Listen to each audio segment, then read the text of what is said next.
Genesis, Kapitulo 35. Ang Diyos nagbendisyon kay Jacob sa Betel.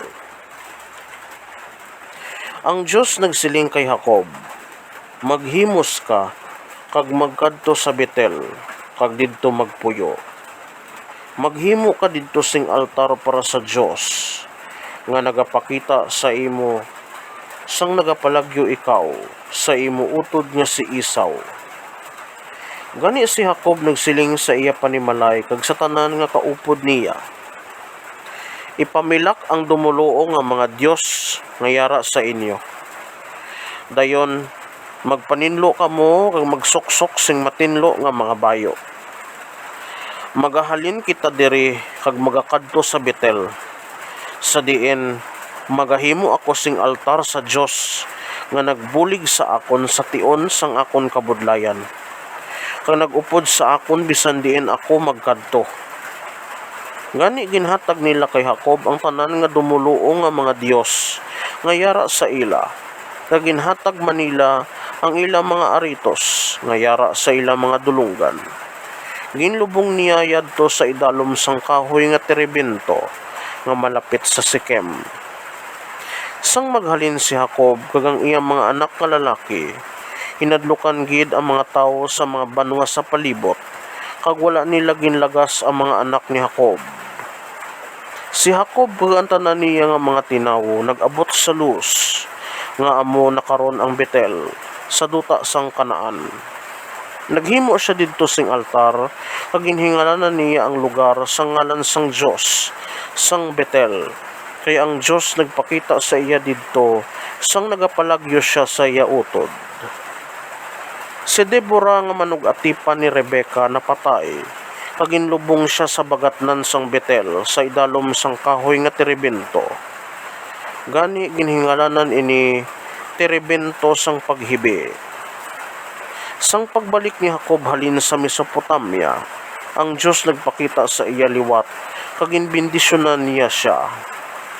Ang Diyos nagsiling sa iya, ang ngalan mo si Jacob, pero sugod karon pagatawgon ka nga Israel. Gani ginhingalanan siya sang Diyos kay Israel.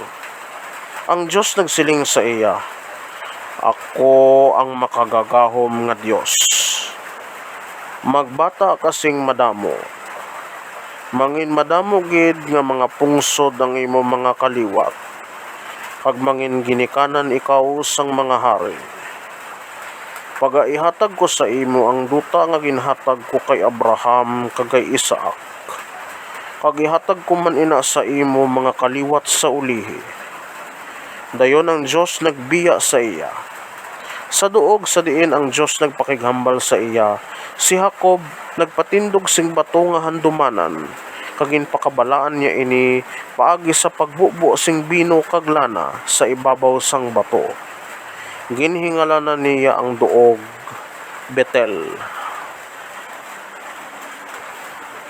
Ang pagkapatay ni Raquel. Naghalin sila sa Betel, kag sang wala pa sila makalambot sa Efrata.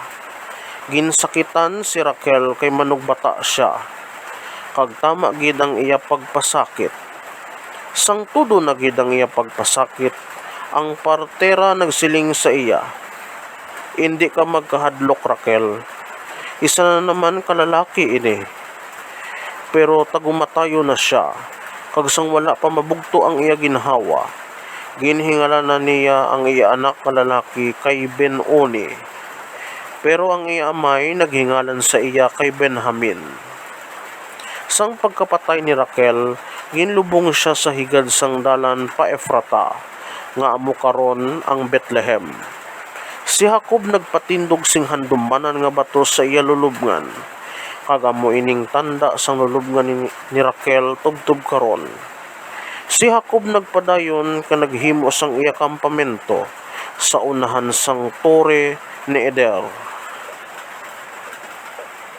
Ang mga anak nga lalaki ni Jacob. Sang si Jacob nagapuyo sa sina nga duta, si Ruben nagpakighilawas kay Bilha, ang isa sa mga babae ni tatay niya. Nabatian ini ni Jacob kag naaki gid siya. Si Jacob may 12 ka anak nga lalaki. Ang mga anak ni Leah amo ang masunod. Si Ruben, ang nahauna nga anak ni Jacob. Si Simeon, si Levi, si Juda, si Isakar, kag si Zabulon. Ang mga anak nga lalaki ni Raquel amo si Jose kag si Benjamin.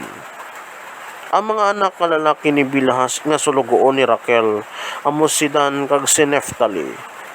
Ang mga anak nga lalaki ni Silpa nga sulugoon ni Leah amo si Gad kag si Aser. Ini sila amo ang mga anak nga lalaki ni Jacob nga natawo sa Mesopotamia. Ang pagkapatay ni Isaac. Si Jacob nagkadto sa iya amay nga si Isaac sa Mamre, malapit sa Hebron, sa diin si Abraham kag si Isaac nagpuyo.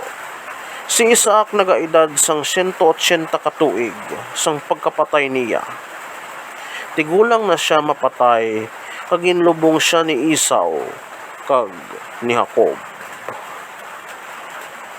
Mga kaabyanan, inyo bantayan ang aton masunod nga episode nga mo ang Genesis Kapitulo 36. Madam nga salamat.